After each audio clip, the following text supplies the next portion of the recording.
Hello student, তোমরা যারা ক্যালকাটা ইউনিভার্সিটির আন্ডারে প্রথম সেমিস্টারের ছাত্রছাত্রী আছো, এখন তোমাদের ইএনভিএস অর্থাৎ পরিবেশবিদ্যা সাবজেক্টের ক্লাস আছে।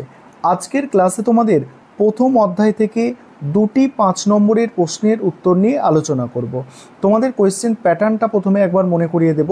তোমাদের 3 ধরনের প্রশ্ন থাকবে প্রথম সেমিস্টারে পরিবেশবিদ্যা সাবজেক্টের। 5 নম্বরের প্রশ্ন পরীক্ষায় থাকবে 4টে, 2 নম্বরের প্রশ্ন পরীক্ষায় থাকবে 20টা, আর 1 নম্বরের এমসিকিউ থাকবে তোমাদের 10টা, অর্থাৎ টোটাল তোমাদের 50 নম্বরের পরীক্ষা হবে। দেখো, আজকের ক্লাসের প্রথম প্রশ্ন যেটা আছে, স্থিতিশীল উন্নয়ন কাকে বলে, এর প্রকৃতি বা বৈশিষ্ট্য আলোচনা করো। দেখো, স্থিতিশীল উন্নয়ন যেটাকে বলা হয় সাস্টেনেবল ডেভেলপমেন্ট। স্থিতিশীল উন্নয়ন বলতে এমন এক উন্নয়ন প্রক্রিয়াকে বোঝায় যা বর্তমান প্রজন্মের প্রয়োজন মেটাতে সক্ষম হয়, কিন্তু ভবিষ্যৎ প্রজন্মের চাহিদা পূরণের সামর্থ্যকে ক্ষুণ্ণ না করে।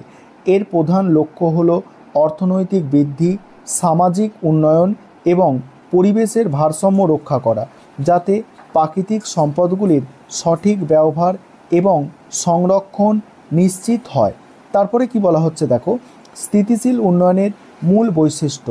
মূল বৈশিষ্ট্যর মধ্যে প্রথম বৈশিষ্ট্য আছে কি, পরিবেশগত সংরক্ষণ। প্রকৃতির বিভিন্ন সম্পদের সুষম ব্যবহার এবং পরিবেশের ভারসাম্য রক্ষা করা, যাতে প্রাকৃতিক পরিবেশ এবং জীববৈচিত্র্য বজায় থাকে। দ্বিতীয় পয়েন্ট হচ্ছে অর্থনৈতিক সামঞ্জস্য। এমন অর্থনৈতিক বৃদ্ধি নিশ্চিত করা যা দীর্ঘমেয়াদী এবং স্বয়ংসম্পূর্ণ। এর ফলে স্থিতিশীল কর্মসংস্থান, উন্নত জীবনমান এবং দারিদ্র্য বিমোচন সম্ভব হয়। তারপরে দেখো 3 নম্বর পয়েন্ট হচ্ছে সামাজিক ন্যায় বিচার। সকল স্তরের মানুষের মধ্যে সামাজিক সমতা এবং ন্যায় বিচার প্রতিষ্ঠা করা, যাতে উন্নয়নের সুফল সব শ্রেণীর মানুষের মধ্যে সমানভাবে পৌঁছায়। 4 নম্বর পয়েন্ট সম্পদের ব্যবস্থাপনা। প্রাকৃতিক সম্পদের সঠিক ও সুস্থ ব্যবহার নিশ্চিত করা, যাতে ভবিষ্যৎ প্রজন্মের জন্য প্রয়োজনীয় সম্পদগুলি সংরক্ষিত থাকে। 5 নম্বর পয়েন্ট দীর্ঘমেয়াদী দৃষ্টিভঙ্গি। স্থিতিশীল উন্নয়নের একটি দীর্ঘমেয়াদী প্রক্রিয়া, যা বর্তমান এবং ভবিষ্যৎ প্রজন্মের প্রয়োজনের মধ্যে সমতা বজায় রেখে উন্নয়নের পথকে সুসংহত করে। দ্বিতীয় প্রশ্ন আজকের ক্লাসে যেটা আছে, দেখো, স্থিতিশীল উন্নয়নের লক্ষ্যগুলি আলোচনা করো। অ্যান্সারটা দেখবে, স্থিতিশীল উন্নয়ন হলো এমন একটি উন্নয়ন প্রক্রিয়া যা বর্তমান প্রজন্মের চাহিদা মেটানোর পাশাপাশি ভবিষ্যৎ প্রজন্মের চাহিদা পূরণের ক্ষমতাকে ক্ষুণ্ণ না করে। জাতিসংঘ 2015 সালে 17টি স্থিতিশীল উন্নয়নের লক্ষ্য নির্ধারণ করেছে, যা 2030 সালের মধ্যে অর্জনের লক্ষ্য স্থির করা হয়েছে। এই লক্ষ্যগুলি একটি বৈষয়িক কর্মসূচি হিসাবে পরিবেশগত স্থিতিশীলতা, সামাজিক ন্যায় বিচার এবং অর্থনৈতিক উন্নয়ন নিশ্চিত করার জন্য গৃহীত হয়েছে। এই লক্ষ্যগুলির মধ্যে উল্লেখযোগ্য কিছু হলো, এবার লক্ষ্যগুলো আলোচনা করব। তার আগে একটা বিষয় তোমাদের বলার আছে। বিগত বছরগুলির মতো এবছরেও তোমাদের জন্য অনলাইন কোচিং ক্লাস শুরু হয়েছে।